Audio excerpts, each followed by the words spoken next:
আসসালামু আলাইকুম প্রিয় শিক্ষার্থী, আজকের এই ক্লাসে তোমাদেরকে জানাই স্বাগতম। এই ভিডিওতে আমি তোমাদের ইংরাজি বইয়ের চ্যাপ্টার 5.2.1 নিয়ে আলোচনা করব। দেখো, বলা হচ্ছে let's find out hour problems. চলো, লেটস দিয়ে সাধারণত প্রস্তাব করা বোঝায়। বলা হচ্ছে লেটস ফাইন্ড আউট, চলো খুঁজে বের করি আওয়ার প্রবলেমস, আমাদের সমস্যাগুলি, অ্যান্ড সলভ দেম, এবং সেগুলার সমাধান করি। টু ডু দ্যাট, এটা করতে first form groups of 4 to 6, মানে 4 থেকে 6টা ক্লাসমেটের গ্রুপ তৈরি করতে হবে। এই যে ফর্ম মানে গঠন। ইন গ্রুপে discuss and right on a piece of paper, তোমাদেরকে ডিসকাস করতে হবে মানে আলোচনা করতে হবে গ্রুপে, অ্যান্ড রাইট এবং লিখতে হবে on a piece of paper, একটা পেপারের একটা টুকরের ওপরে, মানে পেপারের একটা অংশের ওপরে তোমাদেরকে লিখতে হবে। কি লিখতে হবে? 2 to 3 অফ ইয়োর প্রবলেমস, তোমাদের 2 থেকে 3টা সমস্যা লিখতে হবে। দ্যাট, যেটা need to be solved immediately, যেটার ইমিডিয়েটলি মানে তাৎক্ষণিকভাবে সমাধান দরকার। নিড মানে দরকার, সলভড মানে সমাধান, তাৎক্ষণিকভাবে সমাধান দরকার এমন 2 থেকে 3টা সমস্যা তোমাদের লিখতে হবে কোনো একটা পেপারের ওপরে। দেন তারপর drop it in the selected box, তারপরে নির্বাচিত বক্সে সেটা রাখতে হবে। দেখো, এই যে এখানে একটা বক্স রয়েছে, পাশে দেখো পেপারের টুকরো রয়েছে, এবং এই যে বক্স, এই টুকরোর ওপরে তোমাদেরকে 2 থেকে 3টা সমস্যা লিখতে হবে। মানে তোমার এমন সমস্যা রয়েছে যেটার সমাধান করা দরকার, এমন সমস্যা লিখে এই যে বক্স, এই বক্সের মধ্যে রাখতে হবে। সেটাই তোমাদেরকে এখানে বলা হলো। লেটার, তারপর pick one piece of paper from the box, তারপর এই বক্স থেকে তোমাদের পেপারের যে টুকরো সেটা তুলতে হবে। পিক মানে তোলা।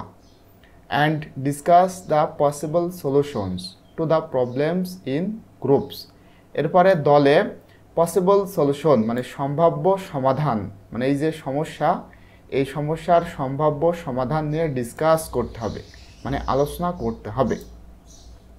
অ্যান্ড সাজেস্ট, এবং পরামর্শ দিতে হবে সাম সলিউশনস, কিছু সমাধানের, মানে সম্ভাব্য সমাধান নিয়ে আলোচনা করতে হবে এবং কিছু সমাধানের পরামর্শও দিতে হবে। ফাইনালি, অবশেষে share the solutions with the class, অবশেষে ক্লাসে তোমার যে উত্তর বা সমাধান সেটা শেয়ার করতে হবে। তো এটা তোমরা কিভাবে করবে আমি ইনশাল্লাহ খুবই সুন্দর করে তোমাদের জন্য এখানে করে রেখেছি।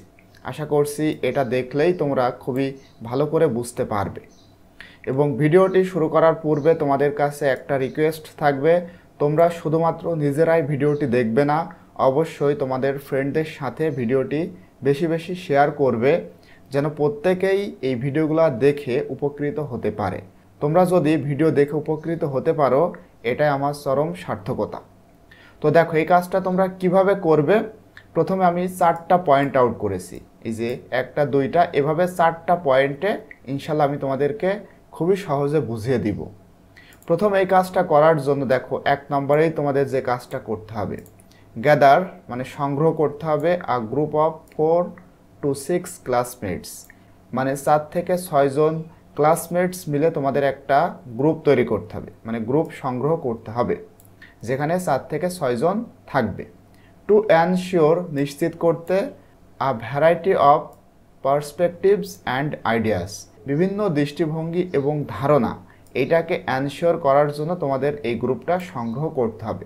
প্রথমেই তোমাদের কাজ হবে 4 থেকে 6 জন মিলে একটা গ্রুপ তৈরি করা, বিভিন্ন ধারণা মানে সেখানে নিশ্চিত করতে, মানে তোমাদের যে সমস্যা, এই সমস্যাগুলো সংগ্রহ করতে বা সমস্যাগুলো মানে কনভারসেশনের মাধ্যমে একত্রিত করতে তোমাদের এই গ্রুপটা তৈরি করতে হবে। এরপরে 2 নম্বরে তোমাদের যে কাজ সেটা হলো আইডেন্টিফাইং প্রবলেমস, মানে সমস্যা শনাক্তকরণ করা। আইডেন্টিফাই মানে শনাক্তকরণ। তো কি কি সমস্যা তোমাদের থাকতে পারে অবশ্যই তোমরা গ্রুপে এটা আলোচনা করবে, দেন কোনো একটা পেপারের টুকরের উপরে লিখে সেটা বক্সে ড্রপ করবে। তো আমি এখানে 3টা সমস্যা দিয়েছি এবং সেটার মানে সমাধান নিয়েও আলোচনা করেছি। তোমরা চাইলে এভাবেও লিখতে পারো। দেখো প্রথমে যে সমস্যাটা লিখেছি একাডেমিক প্রেশার, এটা একটা সমস্যা। এরপরে টাইম ম্যানেজমেন্ট, এটা একটা সমস্যা। এরপরে সোশ্যাল ডাইনামিক্স, এটা একটা সমস্যা। তো কিভাবে এই সমস্যাটা হয় দেখো, প্রথমে একাডেমিক প্রেশার নিয়ে যদি কথা বলি, ব্যালেন্সিং মানে কি ভারসাম্য বজায় রাখা, balancing school work with extra curricular activities. Extra curricular মানে পাঠ্য বহির্ভূত অ্যাক্টিভিটিস, কাজকর্ম, স্কুল ওয়ার্কের সাথে মানে তোমাদের স্কুল ওয়ার্ক, স্কুলে যে সমস্ত কাজকর্মগুলো রয়েছে তার সাথে স্কুলের বাইরে যে কাজকর্ম, সেই কাজকর্মগুলা ব্যালেন্স করা। এই ব্যালেন্স করাটা ক্যান বি চ্যালেঞ্জিং, এটা মূলত চ্যালেঞ্জিং হতে পারে, মানে মোকাবেলাময় হতে পারে, এটা একটা প্রবলেমস। এরপরে দেখো টাইম ম্যানেজমেন্ট, এটা একটা প্রবলেম। কেমন?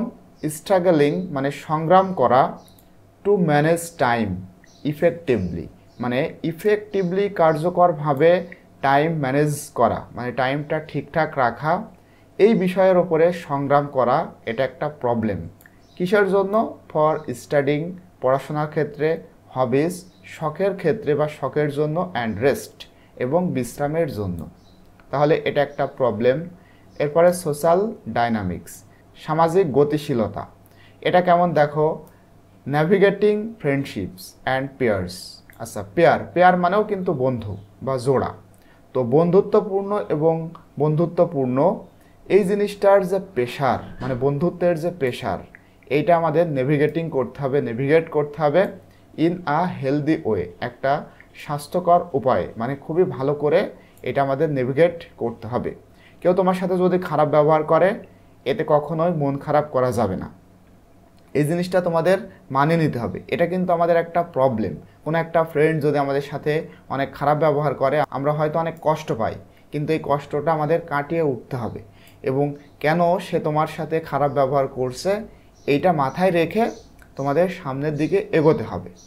তো এই যে 3টা প্রবলেম আমি এখানে দিয়েছি, এখন তোমাদেরকে বলা হয়েছিল কি, এখানে একটু দেখো, তোমাদের এই যে 2 থেকে 3টা প্রবলেম দিতে হবে, তারপরে যেই প্রবলেমের তোমাদের ইমিডিয়েটলি সমাধান দরকার এবং সেই সমাধান নিয়ে তোমাদের কি এই যে discuss the possible solutions to the problems, মানে এই সমস্যার সমাধান নিয়ে, সম্ভাব্য সমাধান নিয়ে আলোচনা করতে হবে।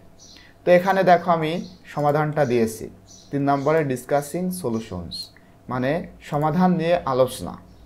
এটা কিভাবে তোমরা এই 3টা পয়েন্টের সমাধান করতে পারো দেখো, ফর একাডেমিক প্রেশার মানে একাডেমিক প্রেশারের জন্য, মানে প্রথমটার জন্য, we could create a shared study schedule and support each other during exam preparation. We could create আমরা তৈরি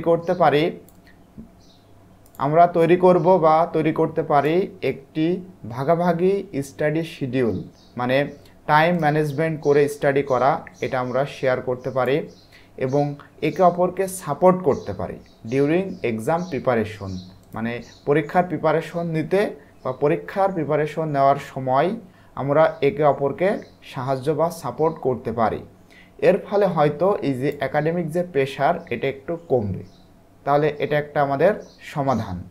পরবর্তীতে ছিল কি time management, to improve time management মানে টাইম ম্যানেজমেন্টটা উন্নতি করতে। এই ক্ষেত্রে আমরা কি করতে পারি, উই মাইট ইউজ অ্যাপস, আমরা অ্যাপ ব্যবহার করতে পারি। বিভিন্ন অ্যাপ রয়েছে যেটা আমরা ব্যবহার করতে পারি, অর প্ল্যানার্স অথবা পরিকল্পনাকারী, এটাও এক প্রকার অ্যাপের মতোই, কিংবা কোনো একটা গ্রুপ ক্রিয়েট করে সেখানে আমরা মানে টাইম ম্যানেজমেন্ট নিয়ে কথা বলতে পারি। সুতরাং আমরা অ্যাপ ইউজ করতে পারি টু অর্গানাইজ সংগ্রহ করতে, আওয়ার টাস্ক মানে আমাদের কাজ, অ্যান্ড প্রায়োরিটাইজ ইম্পর্টেন্ট অ্যাক্টিভিটিস এবং গুরুত্বপূর্ণ কাজকর্মগুলোকে অগ্রাধিকার দিতে পারি, যার ফলে হয়তো আমাদের টাইম ম্যানেজমেন্টটা ঠিকঠাক হবে, ইমপ্রুভমেন্ট হবে। তো এইটা আমাদের সমাধান। এরপরে ছিল সোশ্যাল ডাইনামিক্স। এই ক্ষেত্রে দেখো, রিগার্ডিং সোশ্যাল ডাইনামিক্স মানে সামাজিক গতিশীলতা সম্পর্কে, এই ক্ষেত্রে open communication and team building activities. Open communication উন্মুক্ত যোগাযোগ এবং টিম বিল্ডিং অ্যাক্টিভিটিস এবং গ্রুপে কাজকর্ম। টিম বিল্ডিং মানে গ্রুপ তৈরি করে সেই গ্রুপে কাজকর্ম, এই জিনিসটা কুড স্ট্রেংথেন আওয়ার আন্ডারস্ট্যান্ডিং, আমাদের বোঝাপড়াকে শক্তিশালী করবে। And respect for one another, এবং একে অপরকে সম্মান করবে। তাহলে এই তিনটা আমাদের সলিউশন। এরপরে ফাইনালি দেখো 4 নম্বরে তোমরা কি করবে, শেয়ারিং উইথ ক্লাস, এটা তোমরা ক্লাসে শেয়ার করবে। Present hour findings and proposed solutions, তোমরা যেটা খুঁজে পেয়েছো মানে যে সমাধান, মানে যে সমস্যা এবং সমাধান খুঁজে পেয়েছো সেটা ক্লাসে প্রেজেন্ট করবে এবং কিছু সমাধান তোমরা প্রপোজড করবে। এই যে এখানে তোমাদেরকে আবার বলা হয়েছিল কি যে অ্যান্ড সাজেস্ট সাম সলিউশনস, কিছু সমাধান সাজেস্ট করতেও বলা হয়েছিল। তো এই ক্ষেত্রে তোমরা কি করবে, তোমরা যেটা খুঁজে পেয়েছো সেটা প্রেজেন্ট করবে এবং কিছু সলিউশন প্রস্তাব করবে। এনকারেজিং ফিডব্যাক, এবং উৎসাহ করবে ফিডব্যাকের এবং অ্যাডিশনাল সাজেশনস ফ্রম ক্লাসমেটস।